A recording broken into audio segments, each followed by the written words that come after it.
Hello everybody.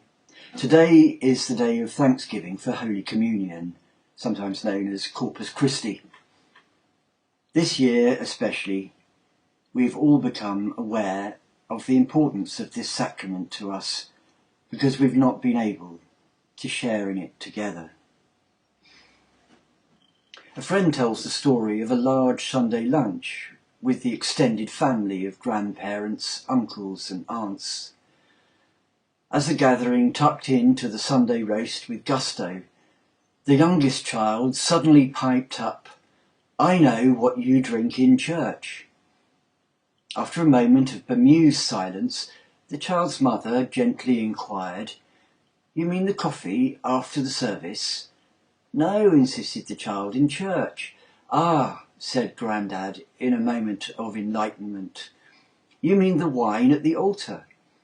The child shook her head. "It isn't wine," she announced with satisfaction. "It's blood." The face of the assembled clan turned a little green, as the Sunday roast suddenly seemed somewhat less appetizing. Out of the mouths of babes and sucklings come profound insights. While it's fine for those of us who have been in church for years to eat someone's body and drink their blood, it may not be quite so fine for those who are completely new to church. There are those who can't face the thought of a communion service because to them it smacks of cannibalism, and some adults have been lost to the church because they're unable to accept Holy Communion. Yet almost all branches of the Christian Church celebrate the Eucharist, which for many is the most central part of their worship. It is, after all, the one act which Jesus specified. "Do this," he said, "in remembrance of me." Even in Jesus' own day, there were those who were unable to accept his statement, "This bread is my flesh, which I will give for the life of the world." Today's Gospel reading, John chapter 6, verses 51 to 58, we're told that the Jews began to argue sharply among themselves, "How can this man give us his flesh to eat?" And later on we learn that from this time, many of his disciples turned back and no longer followed him. Clearly, eating human flesh was a concept which caused great offence even in Jesus' own day, and continues to cause offence today to some of those who hear it for the first time. Nonetheless, Jesus is insistent that eating his flesh and drinking his blood are essential for life. But perhaps this isn't quite such a strange statement as at first appears. Eating liver provides a rich source of iron. Eating fish helps us to nourish brain cells. Eating protein helps repair damaged tissue. And eating carbohydrate gives us energy. In the same way, eating the body and drinking the blood of Jesus gives us his spiritual power and energy and growth and repair, and nourishes our souls.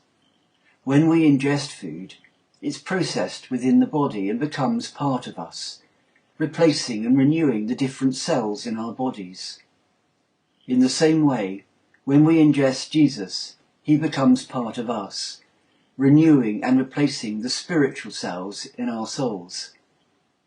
With that nourishment, we become one with Jesus, just as he is one with God. Obviously, we can't physically ingest Jesus, so at the Last Supper, on the night before he died, Jesus set up for us a very simple yet powerfully symbolic means of eating his body and drinking his blood.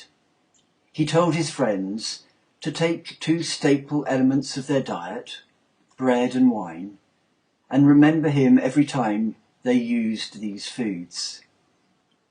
And just as Peter didn't need to be washed from head to toe in order to be clean, but only needed his feet washed, so we don't need a huge meal of bread and wine in order to be nourished spiritually, but just a taste.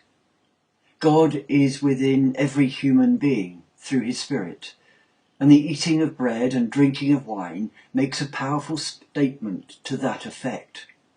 God is indeed within us, because we take him in through bread and wine.